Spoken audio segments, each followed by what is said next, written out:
le réseau informatique. Dans cette vidéo, on va s'intéresser à savoir ce qui compose un réseau et quel est le rôle de chacun des équipements qui composent ce réseau. Un réseau est un ensemble d'équipements informatiques communiquant entre eux. Par exemple, deux ordinateurs reliés entre eux par l'intermédiaire d'un câble de type RJ45. Ceci n'est possible que si tous les composants sont munis d'une carte réseau. Dans la pratique, on ne fait plus du tout comme cela. On distingue trois types de formes de réseau. Quand les ordinateurs sont reliés de deux en deux par un câble et composent une boucle fermée comme dans cet exemple, on parle de réseau en anneaux. Les données ne circulent que dans un sens et quand un ordinateur tombe en panne, le réseau est indisponible. Quand chaque ordinateur est relié aux autres à l'aide d'un câble, on parle de réseau maillé. Avantage, cela évite l'indisponibilité du réseau si un ordinateur tombe en panne. Inconvénient, long et complexe à mettre en place vu le grand nombre de câbles à installer si on a beaucoup d'ordinateurs. Dans notre exemple, pour 5 ordinateurs, il faut tirer 10 câbles. Pour 10 ordinateurs, il en faudrait 46. C'est donc le dernier type de réseau qui est le plus utilisé et le plus efficace. Il s'agit du réseau en étoile. Dans ce type de réseau, on utilise un commutateur, ou switch en anglais, sur lequel chaque ordinateur est relié en filaire, par un câble. Ce commutateur est en quelque sorte le facteur du réseau. C'est lui qui délivre l'information uniquement à l'ordinateur concerné. Chez toi, tu as sûrement ton propre réseau personnel, même si tu ne le sais pas forcément. Tu as sûrement un ordinateur sur lequel tu as branché une imprimante que l'on nomme imprimante locale.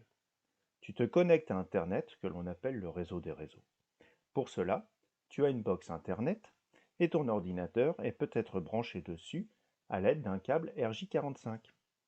Ta box émet des ondes, le Wi-Fi, qui te permet d'échanger des informations avec ton smartphone, ton ordinateur portable ou ta tablette. Au collège, c'est un peu différent. Dans une salle reliée au réseau pédagogique, on a des ordinateurs que l'on appelle des clients pédagogiques, car ils sont utilisés par les professeurs et les élèves.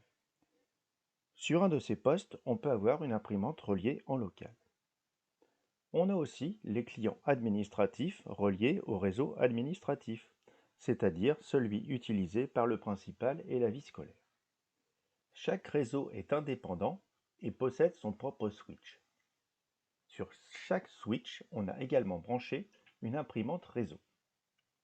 Pour relier ces réseaux entre eux, il est nécessaire de relier les switches à un autre appareil que l'on nomme routeur. On branche également, sur ce routeur, un ordinateur que l'on nomme serveur. Cela permet de sauvegarder les données sur un seul ordinateur. C'est aussi le serveur qui t'identifie lorsque tu saisis ton nom d'utilisateur et ton mot de passe. Le routeur fait également le lien avec Internet. Pour cela, il est branché à un appareil que l'on appelle modem. Dans les faits, pour plus de protection, le routeur n'est pas branché directement sur le modem. On installe un ordinateur entre le modem et le routeur. Cet ordinateur, c'est le pare-feu passerelle.